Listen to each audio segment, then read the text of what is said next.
Super fresh at hot off the press. Artista update para sa inyong mga beshi. Naging Santa Tata si Alex Gonzaga sa kanyang mga OG babies na sina Seve at Polly. Sa kanyang vlog, kitang-kita ang pagiging mapagbigay ni Alex habang nagbabonding sila sa isang shopping spree sa Toys R Us.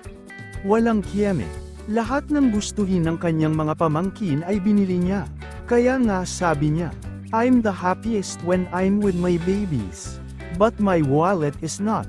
Bukod sa pagbibigay sa kanyang mga pamangkin, hindi rin siya nagdalawang isip tumulong sa mga taong nasa lansangan.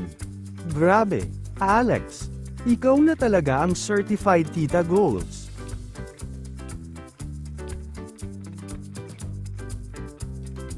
Mayroong nang nakakuha ng shoes. I'm so sorry. Hindi ko na mababalik. Me! It's because... O, bagay ba sa'yo? Kasha sa'yo?